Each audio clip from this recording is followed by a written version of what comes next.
Yes, good evening Bharat. So మీరు మొన్న చెప్పినట్టు ఇవాళ జోగి రమేష్ ఇంటికి కూడా వెళ్ళి పరామర్శించారు. అంటే ఇది ఇంకా ఆగలేదనే చెప్పాలి కదా. సో ఇంకా ముందు ముందు ఎట్లా ఉంటాయంటారు politics? So obviously Ambati Rambabu, Jogi Ramesh ఇద్దరి మీద ఇండ్ల మీద నివాసాల మీద అటాక్ జరిగినప్పుడు దాన్ని ఎన్కాష్ చేసుకునే ప్రయత్నం చేస్తున్నారు అంటే జగన్. సో ఇది కూడా ఒక ఓదార్పు యాత్ర, బట్ ఇది పొలిటికల్ ఓదార్పు యాత్ర అని మనం అనుకోవచ్చు ఆబ్వియస్లీ. ఇంకొకటి ఏంటంటే జగన్ ఎక్కడికి వెళ్ళినా జనం చాలా పెద్ద ఎత్తున వస్తున్నారు, మీరు చూస్తున్నారు కదా. కరెక్ట్. ఆయన నిజానికి 11:30-12 గంటలకు మొత్తం టూర్ కంప్లీట్ కావాలి. సాయంత్రం 6-6:30 వరకు అయింది.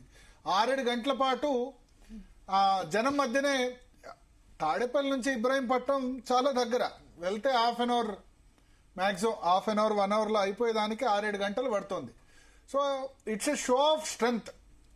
ఆ జగన్ ఓదార్పు యాత్ర 2009లో రాజశేఖర రెడ్డి చనిపోయిన తర్వాత పరామర్శించిన కుటుంబాలకు ఓదార్పు యాత్ర ఏ విధంగా అప్పుడు జగన్ స్ట్రెంగ్త్ ను ఉమ్మడి ఆంధ్రప్రదేశ్ కు తెలియజేసిందో, ఇప్పుడు ఓడిపోయిన తర్వాత చేస్తున్న యాత్రలు గాని ఇది గాని ఇది ఓదార్పు యాత్ర 2.0 లాగా అని మనం అనుకోవాలి. అంటే ఓడిపోయిన క్యాడర్ ను వాళ్లను ప్రతి చోట వెళ్తున్న చోట అది కూడా ఒక షో ఆఫ్ స్ట్రెంగ్త్ లాగా అనిపిస్తుంది. సో దట్ ఏంటంటే 11 సీట్లు వచ్చినా సరే జగన్ అభిమానం చెక్కు చెదరలేదు, జగన్ కి జనం వస్తున్నారు.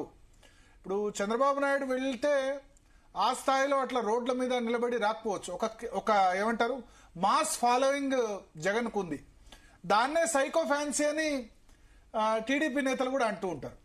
సో 41% అంతకుముందు టీడీపీ కూడా వచ్చింది ఓటు, 23 సీట్లు వచ్చినప్పుడు కూడా. ఇప్పుడు 40% జగన్ కు ఉంది. సో 11 సీట్లు అసెంబ్లీ సీట్లు వస్తాయని ఎవరు కూడా ఎక్స్పెక్ట్ చేయలేని సిచ్యువేషన్. సో ప్రతి సందర్భంలో కూడా ఆయన తన షో ఆఫ్ స్ట్రెంగ్త్ ని చూపించే ప్రయత్నం చేస్తున్నారు.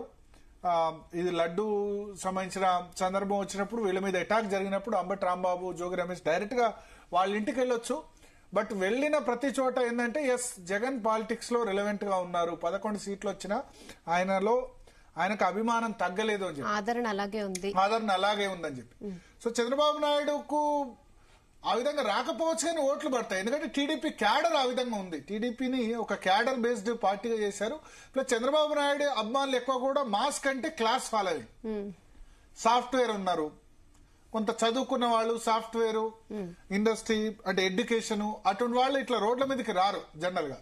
సో అందుకని చంద్రబాబు నాయుడు ఆ విధంగా వస్తే ఆ విధంగా జనం రాకపోయినా ఓట్లు అనేవి వచ్చేస్తాయి.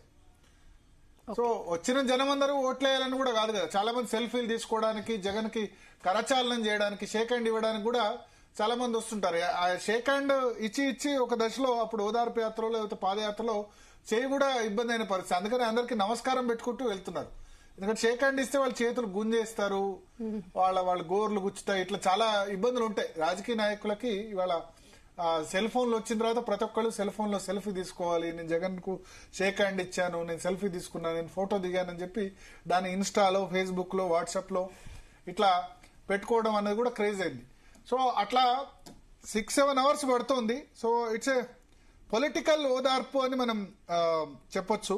ఇక జోగి రమేష్ ఇంటి దగ్గర కూడా అదే మాట్లాడారు. జోగి రమేష్ అంబటి రాంబాబు అంటే అన్నాడు కానీ జోగి రమేష్ ఏం చేశాడు, ఎందుకు ఆయన ఇంటి మీద అటాక్ చేశారంటూ మాట్లాడు.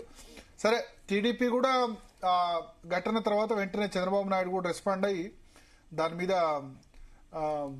ఇంకా వేరే ఇళ్ల మీద దాడి జరగొద్దు అని చెప్పారు. బట్ సిట్ రిపోర్ట్ మీద అయితే డిస్కస్ జరుగుతుంది, మాట్లాడదాం. మన